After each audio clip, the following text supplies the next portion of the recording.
तत्सत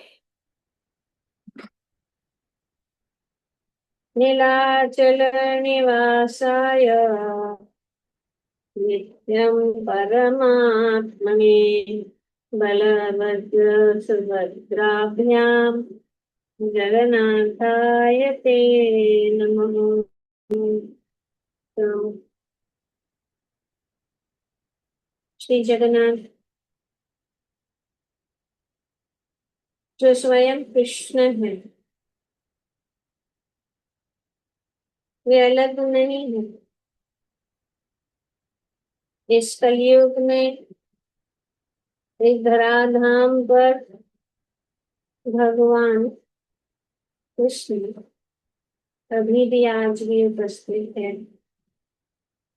श्री जगन्नाथ जी के रूप में। कृष्ण कभी अपने भक्तों को छोड़कर नहीं जाते हैं और वे अलग अलग रूपों में प्रकट होते हैं।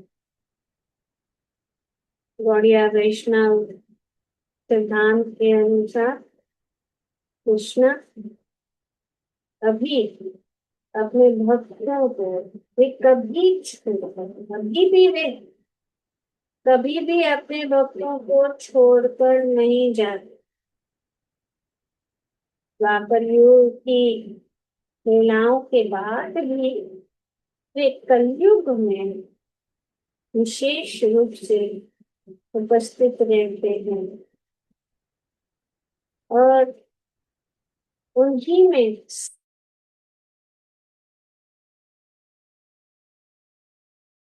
बल जगन्नाथ जगन्नाथ स्वामी की जगन्नाथ का अर्थ है जगत के नाथ। तो भगवान कृष्ण जगन्नाथ रूप कैसे लेते हैं? तो ये जगन्नाथ जी का रूप क्या है?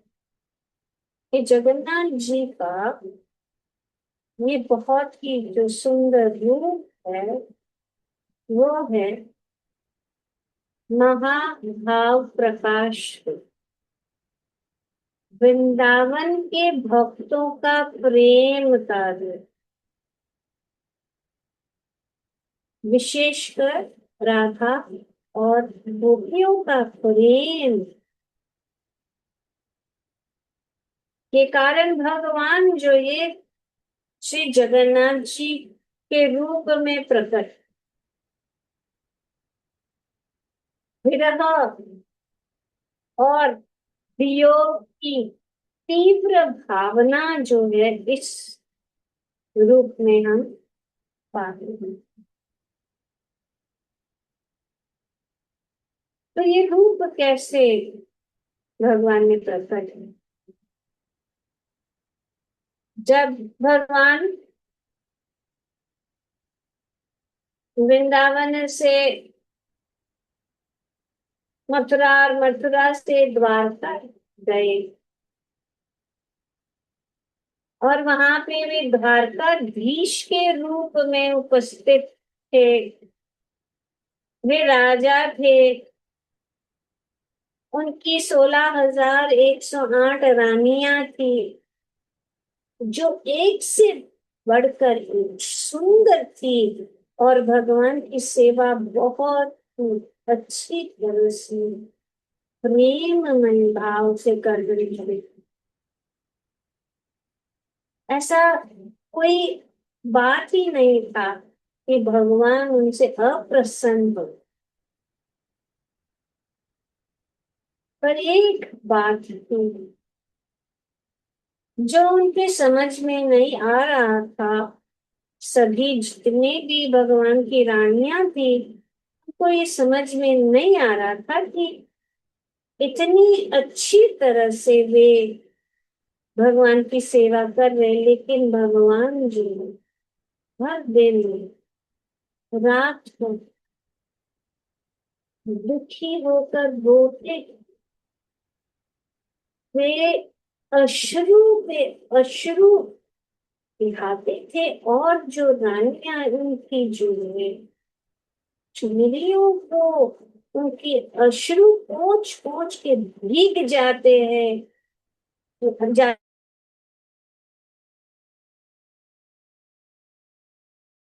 कहते थे, गोपी गोपी वृंदावन, हे राधे, हे राधा, ऐसे करते करते ये चलता जा रहा था। दिन पर दिन ही चलता गया। सभी रानियां जो चिंतित हो गई कि ये क्या हो गया भगवान, हम ऐसे क्यों कर रहे हैं? और वृंदावन, वृंदावन, क्या बात है? कैसे पता चले कि ये वृंदावन में क्या हुआ था? तो उन्होंने सोचा कि हम तो थे नहीं। और फिर उनको याद आया कि माता रोहिणी जो है, जब भगवान वृंदावन में थे तब भी वहां पे थे। तो उन्होंने सोचा कि क्यों ना हम जाके माता रोहिणी से पूछे। तो वे माता रोहिणी के पास गए और माता रोहिणी को उन्होंने बताया कि ऐसी ऐसी बात है। ये समझ में नहीं आ रहा कि भगवान को इस प्रकार से हम इस भाव से बाहर निकाले। आप तो वृंदावन में थे, तो आप क्या करके हमें बताइए कि क्या हुआ था वृंदावन में, कि भगवान ऐसे तो हर समय इस प्रकार से योग में तड़प रहे हैं। तो माता रोहिणी ने कहा, ठीक है, मैं बता सकती हूँ वृंदावन की लीला, लेकिन एक शर्त है। तो उन्होंने कहा, ठीक है, जो भी शर्त है हम तैयार है उसको निभाने के लिए। तो उन्होंने कहा कि मैं तो बता दूंगी, क्या वृंदावन में जो भी घटनाएं हुई, जो भी हुआ था, मैं बताऊंगी। पर ध्यान रहे कि कृष्ण और बलराम सुन न पाए। उनको अगर सुनाई दिया, इस लीला के विषय में अगर कृष्ण और बलराम ने सुन लिया तो बहुत बड़ा प्रॉब्लम हो जाएगा। तो फिर उन्होंने कहा कि क्या करें। तो उन्होंने सोचा कि जब कृष्ण और बलराम नहीं है, वे व्यस्त है, बिजी हैं, तब हम सब मिलेंगे और फिर आप जो है हमें कथा सुनाइए। तो ठीक है। तो एक दिन ऐसा ही हुआ कि कृष्ण और बलराम सुदामा और सुधर्म, सुधर्म जो हॉल है, सभा है, उसमें व्यस्त थे। तो रानियों ने सोचा ये बहुत ही अच्छा मौका है, हम सब बैठ के तो एक बड़े कमरे में सब लोग इकट्ठा हो गए। रोहिणी बैठी थी और फिर रोहिणी ने कहा कि एक जन जो है दरवाजे पे रहना जरूरी है, कि अगर दिख गए कि कृष्ण और बलराम आ रहे हैं तो मैं बोलना बंद कर दूं। तो उन्होंने सुभद्रा को नियुक्त किया कि वे दरवाजे पे खड़े रहे और उन्होंने हाथ ऐसे करके दरवाजे को सामने खड़ी हो गई देखने के लिए कि कृष्ण बलराम आ रहे कि नहीं। फिर माता जो रोहिणी ने भगवान की सुंदर जो है ब्रज लीला का वर्णन करने लग गई। और जैसे ही वो वर्णन कर रही थी, भगवान जो धर्म सभा में बैठे थे, वे दरिया में हैं। उनको पता चल गया ये ब्रज लीला की बातें हो रही है, ब्रज की कथा बताई जा रही है, वो भी वहीं पे उनके ही महल में। तो तुरंत कृष्ण और बलराम जो है वहां से, जहाँ सब रानियां और माता रोहिणी बैठे थे, वहां चल पड़ी। यहाँ पे माता रोहिणी बता रही है ब्रज की लीला। सब जो है रानियां सुन रही हैं, और भगवान की कथा जो है इतनी मधुर है कि जब जो कोई इसको सुनता है वो अपने आप को भूल जाता है, वो जो इस प्रेम के रस में डूब जाता है, भगवान की सुंदर जो ब्रज लीलाएं हैं। तो सब मग्न हो गए, सब सुन रहे हैं। सुभद्रा मैया जो दरवाजे पे खड़ी थी, वो भी जो है कथा सुनने में मग्न हो गई। वो अपने आप को भूल गई और सुन रही थी बहुत प्यार से। इतने में कृष्ण और बलराम जो है वहां आ गए। सुभद्रा इतनी मग्न थी कि उनको पता ही नहीं है कि उनकी दोनों तरफ, एक तरफ बलराम जी और एक तरफ भगवान कृष्ण आके खड़े हैं, सुनने लगे। और सुनते सुनते वे जो उनकी शरीर का विकार होने लगा, वे इतने भाव में चले गए, इतने भाव में सुभद्रा जी थी, और इतने भाव में जगन्नाथ जी, सॉरी कृष्ण और बलराम, दोनों तीनों जो है उनकी आंखें बड़ी बड़ी, जैसे कि आप लोग अभी सुन रहे, ध्यान पूर्वक जब सुनते हैं तो आंखें बड़ी बड़ी होके एकदम ध्यान से सुन रहे हैं। तो उनके बड़ी गोल आंखें प्रेम में पूर्ण डूबे हुए, वे डूब गए वो प्रेम रस, ब्रज की प्रेम रस की कथा सुनते हुए वे पूरे डूब गए। पलके जो हैं वे क्षण में भी झपक नहीं करते, वे प्रेम के से अलग नहीं होना चाहते थे, इसीलिए उनकी आंखें ऐसे खुली, उनके हाथ और पैर जो है वे सब जो है स्तंभ हो गए, वे पिघलने लग गए। और उनके मुख पे तो सुंदर मुस्कान लगी। ऐसा रूप उन्होंने धारण किया। उसी समय नारद मुनि वहां पे पहुंचे।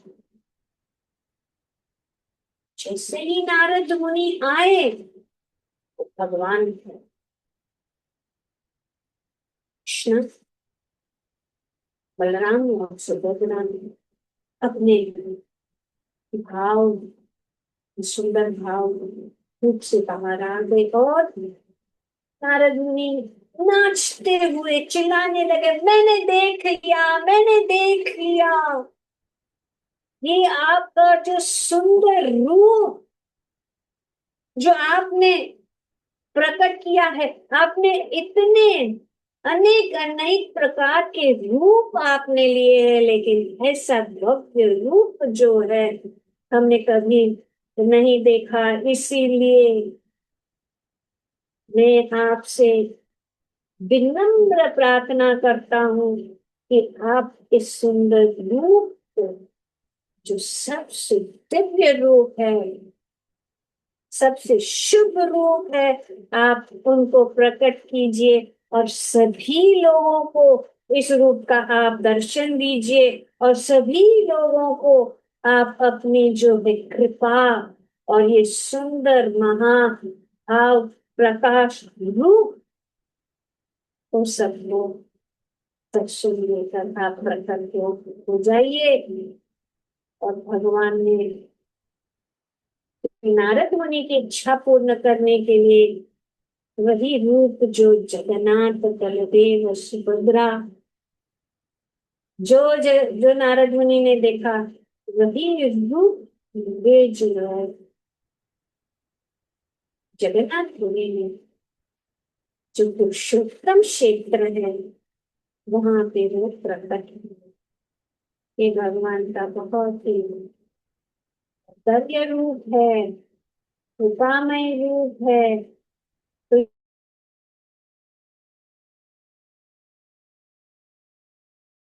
ये स्वयं है इस सुंदर महाभाव रूप का ही प्रकट प्राकृतिक रूप है, भाव का रूप है। तो वही कृष्ण है जो प्रेम में पूरी तरह डूब गए हैं। तो जब हम भगवान जगन्नाथ बलदेव और सुभद्रा का दर्शन करते हैं तो ये भाव कौन सा है? प्रेम में डूबे हुए भगवान। ये सुंदर जो ये ऐसे लोगों को समझ में नहीं आता है क्योंकि उन्होंने देखा नहीं है, उन्होंने समझा नहीं। और ये सब जो है स्कंद पुराण और अनेक पुराणों में इसका वर्णन किया गया है। स्कंद पुराण में पुरुषोत्तम क्षेत्र महात्मय हम पाते हैं जिसमें ये पूरा जो लीला है पूरी लीला का वर्णन कैसे प्रकट हुए भगवान, कैसे ये पुरुषोत्तम क्षेत्र। और ये पुरुषोत्तम क्षेत्र बहुत महत्वपूर्ण है। बहुत सारी बातें हैं इतना सुनते समय में बहुत सारा जो है हमें आगे का बताना है। तो जैसे जैसे हम आगे बढ़ेंगे इन सब बातें बताई जाएगी। तो इस प्रकार से भगवान जगन्नाथ के रूप में जगन्नाथपुरी में प्रकट हुए। उसकी स्थापना हुई राजा इंद्रद्युम्न के द्वारा जो भगवान के महान भक्त थे। तो ये जो भगवान के अर्च विग्रह हैं वे लकड़ी या दारू से बनी है जो बहुत ही अद्भुत।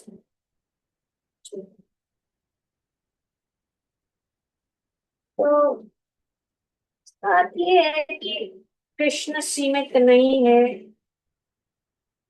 वे ऐसे रूप में आते हैं जो सभी सभी के लिए सुलभ है, प्रेममय है, हर व्यक्ति के लिए खुला है।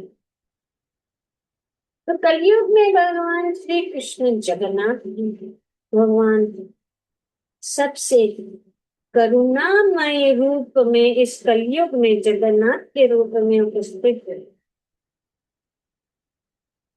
तो कलयुग में मनुष्य व्यस्त रहते हैं, परेशान रहते हैं और अशांत रहते हैं। कठोर तप या ध्यान करना कठिन है। इसीलिए कृष्ण आते हैं जगन्नाथ के रूप में, अपने नाम के रूप में। तो कलयुग में भगवान उपस्थित है जगन्नाथ के। और वे कितने करुणामयी है कि कृष्ण हमें खोजने आते हैं, हमें उनके पास जाने का इंतजार नहीं करते, वे बाहर आते सबको मिलने के लिए, सबके ऊपर कृपा बरसाने के लिए वे बाहर आते हैं। ऐसा कोई भी विग्रह नहीं है पूरे विश्व में जहां पे साक्षात जो मंदिर के अंदर का साक्षात विग्रह बाहर निकाला जाता। ज्यादातर जो है जो विग्रह बाहर निकलते हैं वो उत्सव विग्रह निकलते हैं, लेकिन जो स्थापित हुए जो विग्रह है वो कभी हिलाए नहीं जाते, वो हिलते नहीं। लेकिन जगन्नाथ जी जो वही रूप में जो मंदिर में भगवान का दर्शन लिया जाता है, वही स्वयं भगवान बाहर आते हैं रथ के ऊपर आरूढ़ होकर, सबको दर्शन देते हैं। तो ये महाभाव प्रकाश रूप। और हम जानते हैं श्री चैतन्य महाप्रभु बहुत समय जगन्नाथपुरी में रहे, और इस भाव के, क्योंकि वो विरह भाव है। हम जानते हैं श्री चैतन्य महाप्रभु स्वयं कृष्ण है, और उनका भाव किसका है? श्रीमती राधा रानी। श्री राधा और कृष्ण एक तनु है, एक तनु। राधा और कृष्ण अलग है, लेकिन श्री चैतन्य महाप्रभु के रूप में एक बन गए। तो ये श्री चैतन्य महाप्रभु कौन है? राधा स्वयं कृष्ण और राधे भावे। भगवान जो है राधे के, राधा रानी के भाव में प्रकट हुए। और जगन्नाथ कौन है? श्रीमती राधा रानी और ब्रज गोपियां और ब्रजवासियों का भाव का जो योग। तो इस दोनों को क्या है? बस योग और मिलन। तो ये रथ यात्रा का भाव भी वही है, जो योग और मिलन। द्वारका या सूत्र से वृंदावन, तेरा यात्रा जो है, भक्त जो है भगवान को अपने प्रिय वृंदावन में करने चाहते हैं। तो जगन्नाथ, तो आज कृष्ण उपस्थित है जगन्नाथ जी के रूप में। जगन्नाथ जी के रूप में हम उन्हें देख सकते हैं। भगवान श्री कृष्ण को अगर देखना है तो जगन्नाथ जी कृष्ण है। हम जगन्नाथ जी आज भी उपस्थित है। और जगन्नाथपुरी पुरुषोत्तम क्षेत्र हमेशा के लिए है, वो कभी भी प्रलय के समय, वो भी कथा है स्कंद पुराण, प्रलय के समय में जो ये धाम जगन्नाथपुरी धाम, ये पुरुषोत्तम क्षेत्र धाम। पुरुषोत्तम मतलब पुरुषों में उत्तम। हमने जो है भगवत गीता में 15वें अध्याय में हमने जो है पढ़ा पुरुषोत्तम भगवान के विषय में। और पुरुषोत्तम क्षेत्र जहाँ पे वे निवास करते हैं हमेशा तो, ये इस भौतिक जगत का प्राकट्य नहीं है, ये भगवान का परम धाम है जगन्नाथपुरी। तो भगवान जगन्नाथ के रूप में को हम भगवान कृष्ण को जगन्नाथ जी के रूप में देख सकते हैं। हम भगवान को उनके नाम में सुन सकते हैं, उनके नामों के द्वारा उनको सुन सकते हैं। हम उन्हें प्रसाद के रूप में चख सकते हैं, और वो जो स्वाद जो है जगन्नाथपुरी का, जो प्रसाद का स्वाद, ऐसा प्रसाद का स्वाद पूरे जो ब्रह्मांड में नहीं हम पा सकते हैं। ये अनुभव करने वाली चीज है। जो कोई भी गया है जगन्नाथपुरी, उसका अनुभव कर सकते हैं कि जगन्नाथपुरी, क्योंकि वहां पे स्वयं लक्ष्मी जी जो है, वहां की जो है रसोई, और वो रसोई घर और उसका तो बहुत ही महिमा, बहुत सारी बातें हैं। पर हमें जानना चाहिए कि प्रसाद की महिमा। तो भगवान जगन्नाथ, भगवान कृष्ण को जगन्नाथ के रूप में देख सकते हैं। भगवान कृष्ण को अपने नामों के रूप में सुन सकते हैं। भगवान श्री कृष्ण को जगन्नाथ प्रसाद के रूप में चख सकते हैं और भगवान को हम कीर्तन के द्वारा महसूस कर सकते हैं। और भगवान प्रेम और शरणागति से जो है प्राप्त किए जाते हैं। तो जगन्नाथ कोई अलग भगवान नहीं है, वे वही कृष्ण है जिनका हृदय अपने भक्तों के प्रेम में पिघल गया है, पिघला हुआ ये रूप है, प्रेम से पिघला है। जैसे कि हम जब भगवान के भक्त जब भगवान के विषय में सुनते हैं, वे अपने पूरे शरीर को भूल जाते हैं, अपने पूरा शरीर जो भाव विभोर हो जाता है। वही रूप जो है जगन्नाथ कृष्ण के ही है। जय गौरा, श्री कृष्ण, श्री जगन्नाथ। तो हमारे आचार्यों ने हमें बताया है और वे इसीलिए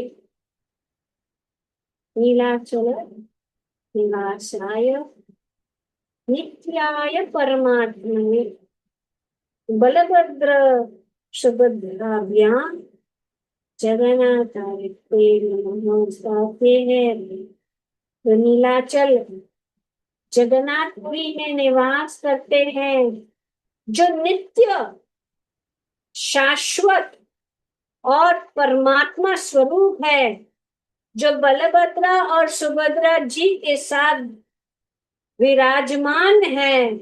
उन भगवान जगन्नाथ को मैं बारंबार नमस्कार करता हूं। तो श्री जगन्नाथ पूरी धाम तो हजारों हजारों हजारों वर्षों से वही का वही में उपस्थित है। उसकी महिमा पुरुषोत्तम क्षेत्र महात्म्य में स्कंद पुराण में बहुत ही विस्तार रूप से वर्णन है। और आदि शंकराचार्य ने जब जगन्नाथपुरी धाम की यात्रा की, तब उन्होंने भगवान जगन्नाथ के दिव्य स्वरूप और उनकी अद्भुत लीलाओं से अभिभूत होकर उन्होंने श्री जगन्नाथ अष्टकम की रचना की। तो ये जगन्नाथ अष्टकम बहुत ही दिव्य है। इस स्तुतियों में उन्होंने भगवान की मोहक सुंदरता, उनकी करुणा, उनके गुणों और विशेष रूप से रथ यात्रा की अद्भुत झांकी का अत्यंत सुंदर रूप से वर्णन किया गया है। तो इसलिए जगन्नाथ अष्टकम हम भक्तों के लिए एक प्रकार से श्री आदि शंकराचार्य ने हमें जो है पूरा जो इस जगन्नाथ भगवान और भगवान जगन्नाथ का ये उत्सव, उनकी लीला, उनका प्रेम, उनका रूप, सब कुछ इन 8 श्लोकों में दिया है। यह अष्टकम केवल एक स्तुति नहीं, यह आंखों में भगवान को स्थित रूप में बसाने की प्रार्थना। तो ये बहुत सुंदर अष्टकम को हम कुछ दिनों तक कोशिश रहेगी। 8 श्लोक है, 4 दिन है। आज का दिन तो आधा समय गया, सब लोग जल्दी में रहते हैं घर जाने के लिए, और हमें भी समय की पाबंदी दी जाती है, हम कैसे करें। और आज पहला दिन है तो उसको समय ज्यादा ही है, तो अगर पाबंदी हो तो हम थोड़ा कर सकें। अगर आप लोग बैठ के सुनना चाहते हैं तो सुन सकते हैं। जिन लोगों को अपना अपना जो कामकाज है उसको करने के लिए जाना है, वे जा सकते हैं। पर थोड़ा हमारे साथ आज के तो रहो। श्री चैतन्य महाप्रभु स्वयं राधा कृष्ण का युक्त अवतार माने जाते। उन्होंने भी जगन्नाथपुरी में अपनी अपने निवास दौरान इस अष्टकम को बार बार भावपूर्वक पूर्वक गायन किया। हर दिन जब भगवान श्री चैतन्य महाप्रभु जाते थे, ये जगन्नाथ अष्टकम भगवान के आनंद के लिए भगवान के सामने गाते। उनके लिए जगन्नाथ केवल भगवान नहीं थे, बल्कि वृंदावन के कृष्ण का विरह रूप थे। और इस जगन्नाथ अष्टकम को दोहराने का बहुत ही लाभ है हमारे लिए। हम भक्तों को इसमें वरदान भी है कि जो कोई भी इस जगन्नाथ अष्टकम को दोहराएगा उनके सब पाप नष्ट हो जाएंगे और वो भगवत धाम वापस भगवान में अंतर, जिसने आदि शंकराचार्य ने जो कोई भी इस अष्टकम को श्रद्धा और भक्ति के साथ सुनता या पढ़ता है, उसे भगवान जगन्नाथ की विशेष कृपा प्राप्त होती है। और इसका मुख्य फल हमारे हम भक्तों के लिए यही है कि हमारा हृदय में इतना कूड़ा, इतना कचरा भरा, हृदय को आनंद प्रदान कर, आनंद बुद्धिवर्धनम चेतो दर्पणम मार्ज, साफ रहता है हमारा हृदय, पवित्र हो जाता है, भौतिक इच्छाओं से विरक्ति या वैराग्य प्राप्त होता है, मन और हृदय की शुद्धता हो जाती है, भक्ति में स्थिरता आती है, अंततः भगवान के धाम गोलोक की प्राप्ति होती है सिर्फ सुनने और पढ़ने से।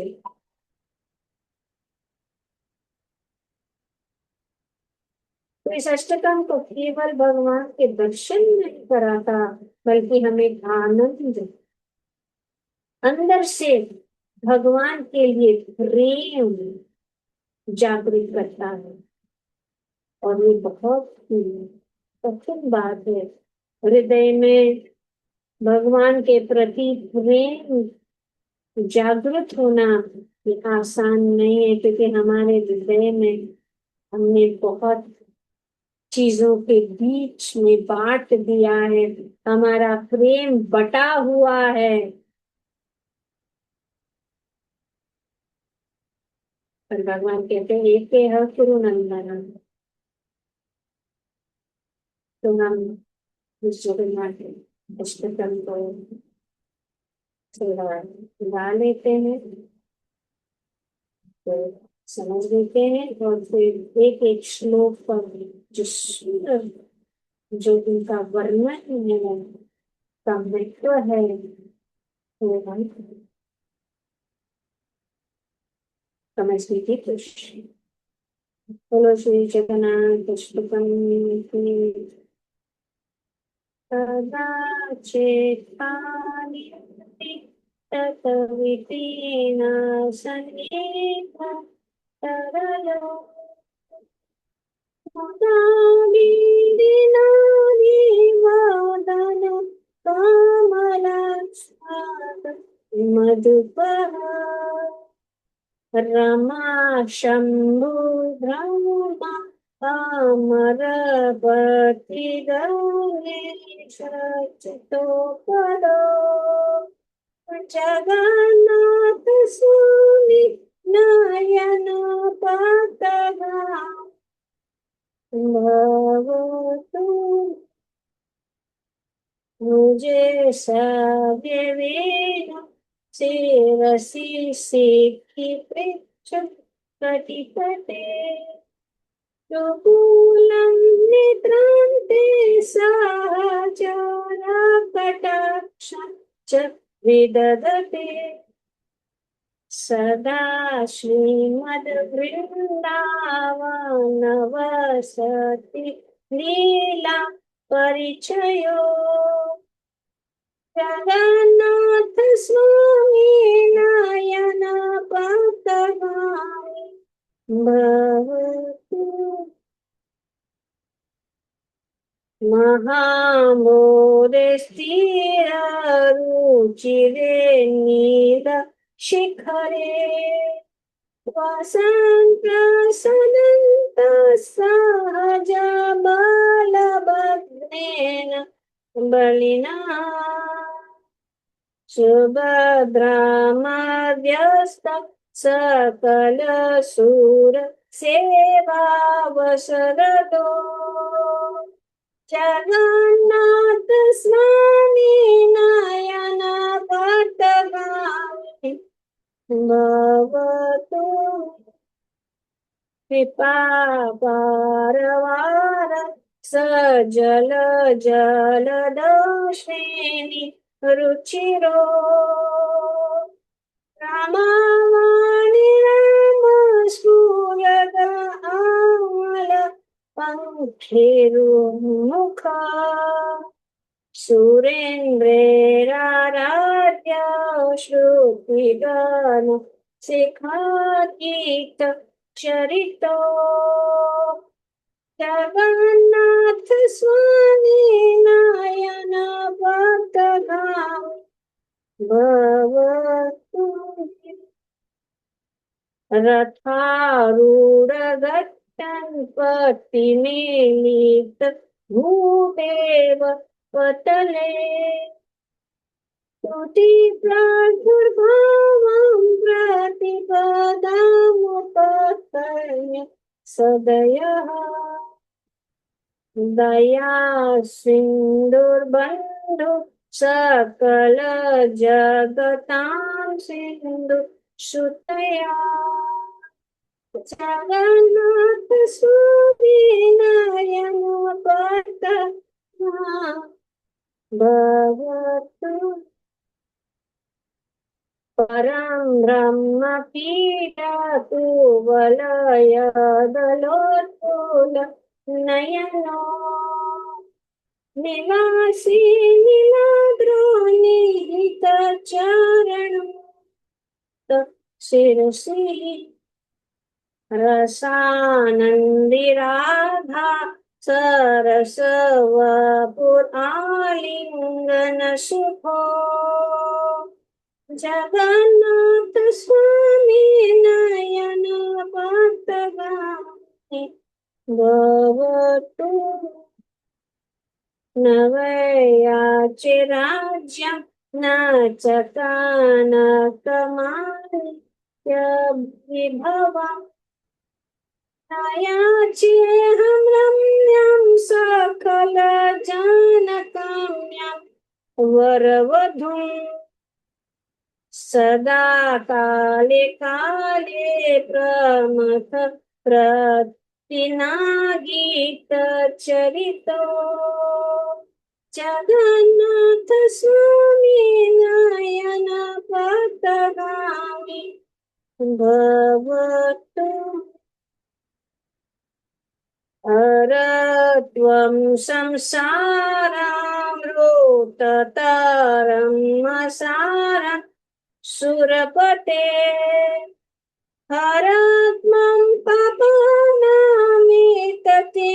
अपरां यादवपते अहो दीननाथे नीत चरणो निश्चितमिदम् जगन्नाथ स्वामी नयन पथगामी भवतु जगन्नाथ स्वामी नयन पथगामी भवतु जगन्नाथाष्टकं पुण्यम् या पठेत् प्रयतः शुचि सर्वपाप विशुद्धात्मा विष्णुलोकं स गच्छति इति श्रीमद् शंकराचार्य विरचितं जगन्नाथाष्टकं संपूर्णम्। बोलो श्री जगन्नाथाष्टकं की जय। जय जय श्री राधे, जय जय श्री राधे। हरे कृष्ण। ये बहुत सुंदर है। तो ये अष्टकम श्री चैतन्य महाप्रभु जो शंकराचार्य रचे, तो इसीलिए अगर हम इस जगन्नाथ अष्टकम को दोहराएंगे, उसको सुनेंगे, उसको पढ़ेंगे, तो हमें भी लाभ जरूर मिलेगा, सबका लाभ। तो पहले श्लोक, कदाचित कालिंदी तथा विपिन संगीत। तो यहाँ पे बताया गया है कि कभी कभी ऐसे होता है कि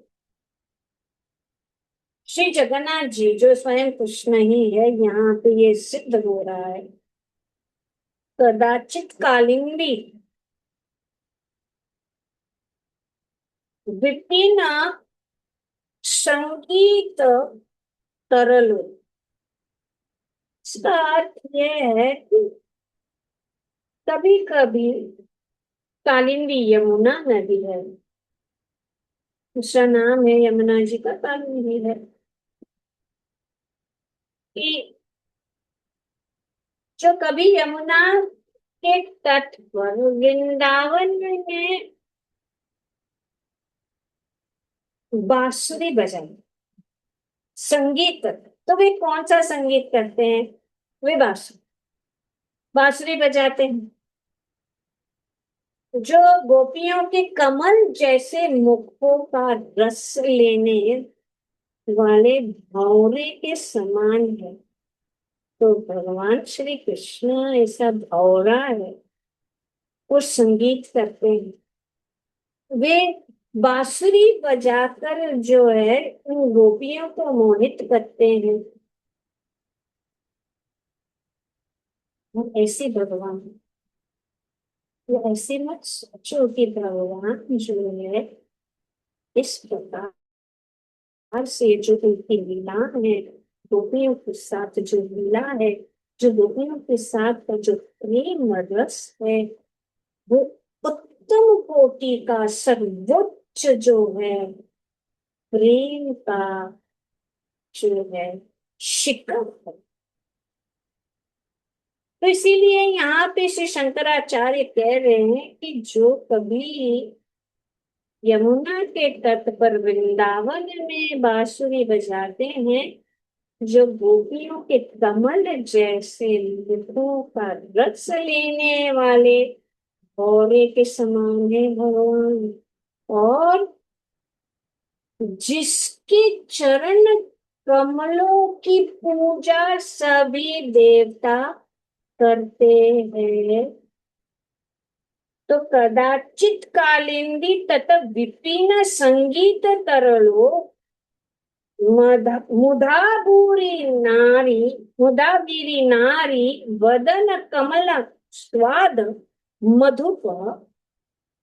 और ऐसे भगवान की पूजा कौन कर रहा है? रमा शंभु ब्रह्मा अमरपति गणेश अर्चित। तो ऐसे भगवान की पूजा कौन करता है? यहाँ पे बताओ कि जिसके चरण कमलों की पूजा अगर वे ऐसे वैसे थे, ये साधारण अगर लीला थी या साधारण जो भाव आए, तो ऐसा नहीं, सबसे उत्तम जो है प्रेम रस का भाव यहाँ पे भगवान श्री जगन्नाथ स्वयं कृष्ण है। तो श्री शंकराचार्य जगन्नाथ जी को देख रहे हैं, पर वे जानते हैं यही जगन्नाथ जी है तो कृष्ण ही है, वो अन्य नहीं है। और इसीलिए वो कह रहे, और वे कौन है जो उनकी पूजा करते हैं? सभी जितनी भी देवता है, रमा मतलब लक्ष्मी जी, शंभु शिव जी, ब्रह्मा ब्रह्मा जी, अमरपति अमरपति कौन है? देवताओं के राजा इंद्र, गणेश गणेश जी, अर्चित मतलब वे पूजित पद, उनके पदों के उनके चरण कमलों की। तो ऐसे जगन्नाथ जगत के स्वामी, जगन्नाथ स्वामी प्रभु नयन पथगामी, नेत्र आंखों के पथ, पाथ मार्ग आंखों के मार्ग, पथगामी पथ के चलने वाले, आने वाले, भगवतु आप होकर ही रहे और हमारे दर्शन दे।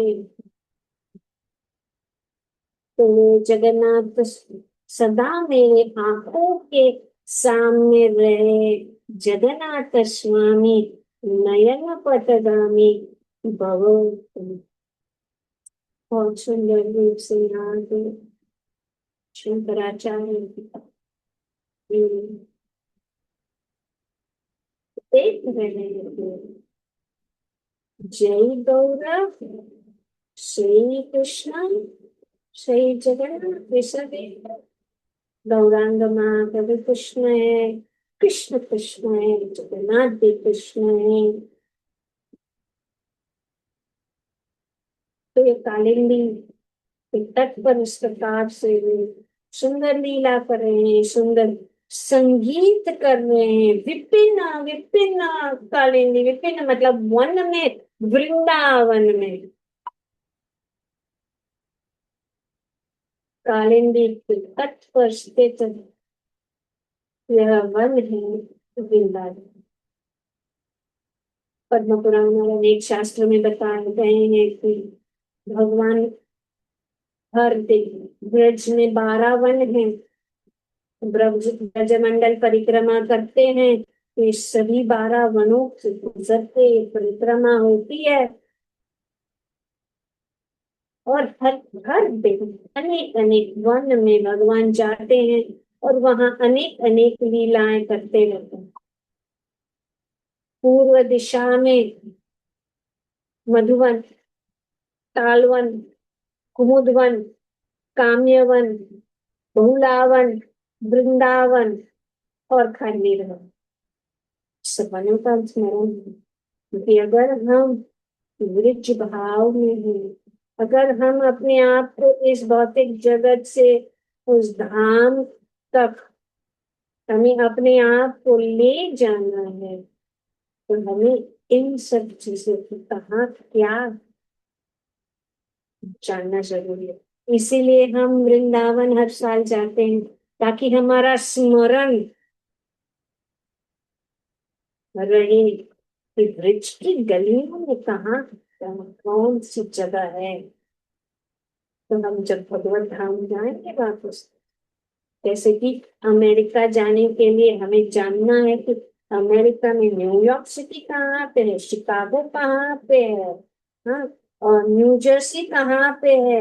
जाने से पहले तो ये जानकर ताकि हम जाए तो, हाँ, हमको तो न्यू जर्सी जाना, हमको तो न्यूयॉर्क जाना, हमको तो बाल्टीमोर जाना है, इसका स्मरण होता है। पर हमारा लक्ष्य क्या है? ब्रिजवास।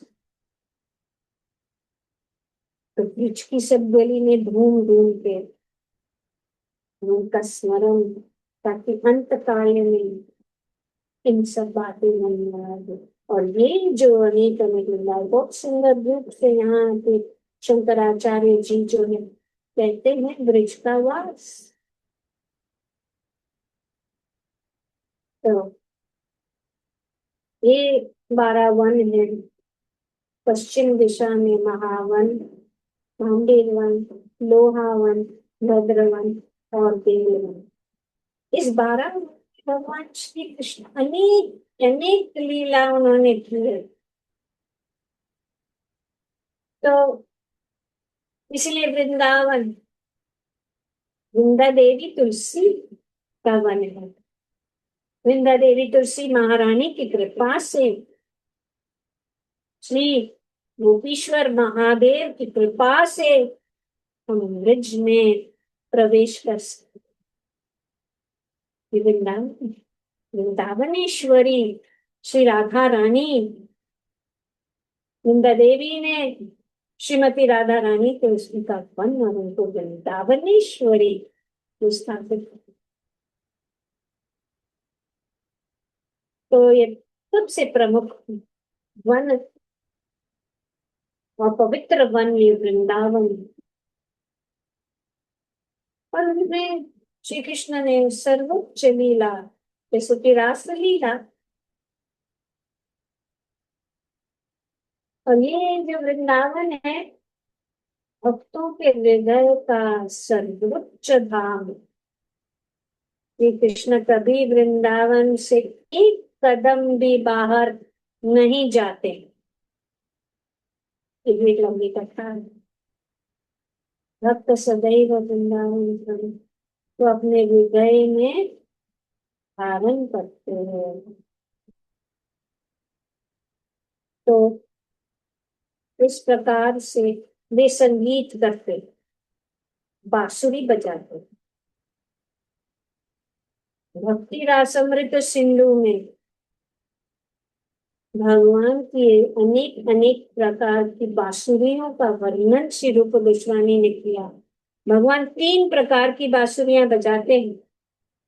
एक है वेणु, एक है मुरली और एक है बंसी।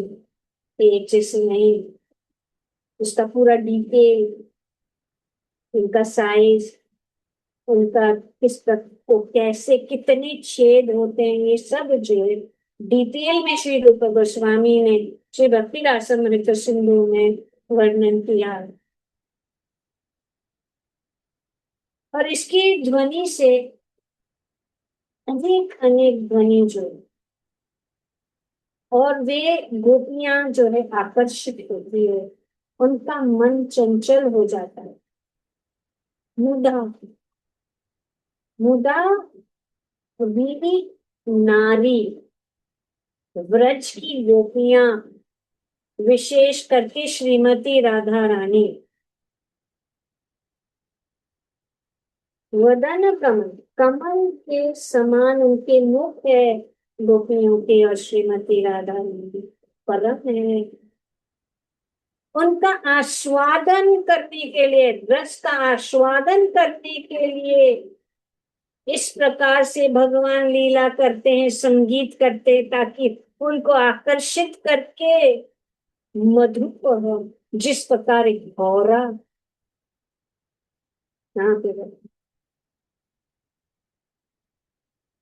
श्री कृष्ण गोपियों के कमल समान मुखों के प्रेम रस का भौरे की तरह आस्वादन करते हैं। जब गोपियां बांसुरी की ध्वनि ध्वनि सुनते हैं तो उनका मुख आनंद से खिल जाता है, और वैसा खिला हुआ आनंदमय मुख जो भगवान को वो देखना चाहते हैं। और उसमें वे मधुर जो है बांसुरी बजाते हैं, भगवान के दर्शन के बिना गोपियां भी मुरझा जाती हैं। तो इसीलिए श्री चैतन्य महाप्रभु कहते हैं, युगायितम निमिषेण चक्षुषा अविशायितम शून्यायितम जगत सर्वम गोविंद विरहेण में। भगवान के विरह में ये जगत शून्य। ये गोविंद आपके विरह में एक क्षण भी युग के समान था, नेत्रों से वर्षा की तरह अश्रु बहते हैं। और यही हाल जो है कृष्ण वार्ता में, उनके नेत्रों से अश्रु की धारा बह रही है विरह में। भगवान अपने भक्त का विरह नहीं जो है सह सकते हैं, जिस प्रकार भक्त गोविंद के बिना शून्य है। शून्यान्तम जगत, और संपूर्ण जगत शून्य प्रतीत होता है। कोई सामान्य व्यक्ति ऐसा व्यवहार नहीं कर सकता है। वही परम भगवान है जिसकी सेवा बड़े बड़े देवता करते हैं, रमा शंभु उमा, जिनके चरण की पूजा करते हैं। जगन्नाथ स्वामी नयन पतकम, अवतरण जगन्नाथ स्वामी आप सदा मेरे नेत्र के मार्ग में रहे, मुझे निरंतर आपका दर्शन, ताकि निरंतर आपका दर्शन होता रहे। तो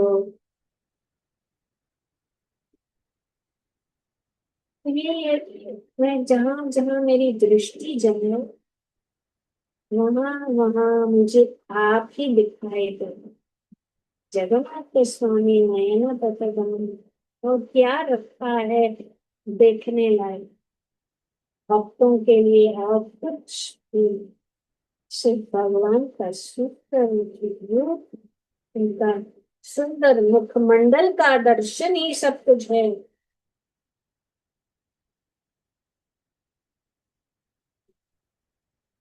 तो सबसे बड़ी रक्षा, सबसे बड़ा जो वरदान ये है कि भगवान हमारे नेत्रों के सामने सदैव रहे, हमसे दूर नहीं।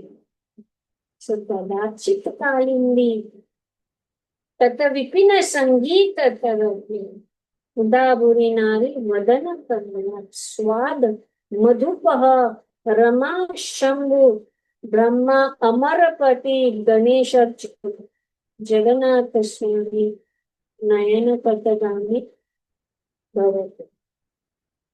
तो ये पहला श्लोक आज हमने ध्यान किया। समय अगर दूसरे मिल जाएंगे तो थोड़ा समय और, ताकि हम दो कर सके आप लोगों की अनुमति से ये हो सकता।